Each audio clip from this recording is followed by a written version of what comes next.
प्रश्न है, बहुत दिनों से सोच रहा था थोड़ी सी धरती पाँव से कभी का क्या आशय है। बहुत दिनों से सोच रहा था थोड़ी सी धरती पाँव से कभी का आशय है कि बहुत दिनों से। पहला प्रश्न है, बहुत दिनों से सोच रहा था थोड़ी सी धरती पाँव से कभी का क्या आशय है।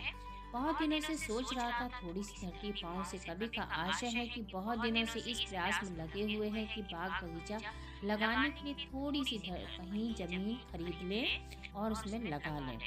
प्रश्न दूसरा है, कविता में कवि की क्या चिंता है। कविता में कवि की चिंता यह है कि मनुष्य यदि इसी तरह पेड़ पौधे काटते रहेंगे तो पशु पक्षी अपना आश्रय खो देंगे और मनुष्य उन्हें देखने के लिए तरस जाएगा और जहरीली हवा से धरती पर अनेकों बीमारी हो जाएंगी और धरती के लोगों के ऊपर संकट आ जाएगा। तो बच्चों, हमें पेड़ पौधे लगाने चाहिए।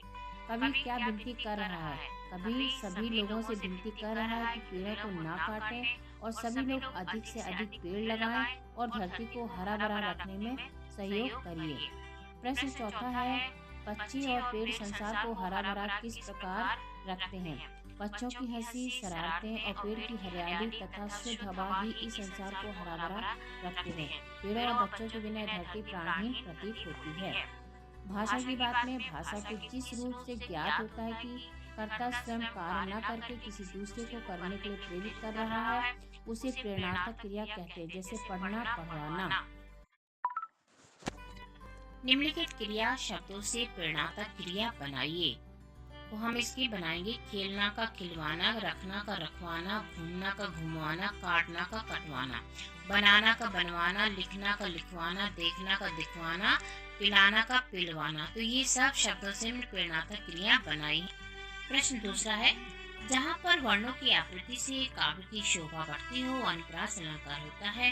उदाहरण के लिए संग संग, एक एक, बाग बगीचा, फूल फल आदि। आप अपनी पुस्तक से खोजकर अनुप्रास अलंकार के दो अन्य उदाहरण लिखिए। अति अगाध, अति ओथ्रो, इसमें आ है। वरदे वीणा वादिनी वरदे, इसमें वाक्य आवृत्ति कई बार हुई है, इसलिए अनुप्रास अलंकार है इसमें। तो बच्चों, हमारा अभ्यास कार्य पूरा होता है। धन्यवाद।